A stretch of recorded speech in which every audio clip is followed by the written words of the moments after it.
The US Secretary of State Marco Rubio has called for a reinvigorated transatlantic alliance as he addressed European leaders at this weekend's Munich Security Conference. America's top diplomat highlighted what he said were shared values, while also criticising European measures taken on climate change and migration. You have the floor. A renewed alliance, but on Washington's terms.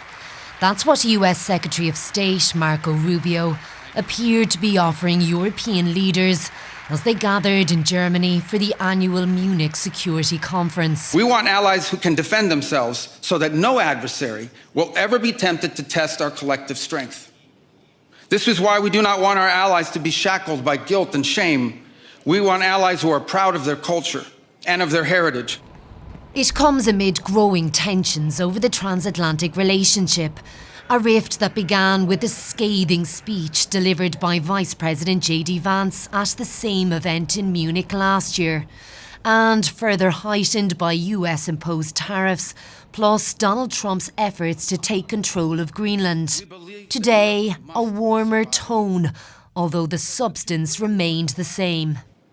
We do not seek to separate, but to revitalize an old friendship and renew the greatest civilization in human history. Also addressing the Munich Security Council today, British Prime Minister Keir Starmer.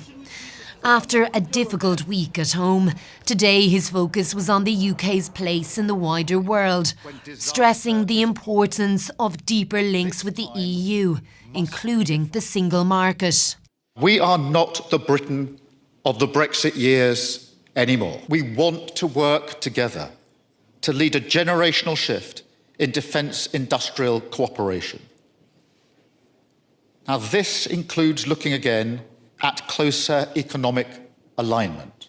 Referencing a commitment to Ukraine, he also stressed the importance of European hard power, describing it as the currency of the age. Kate Varley, RTÉ News.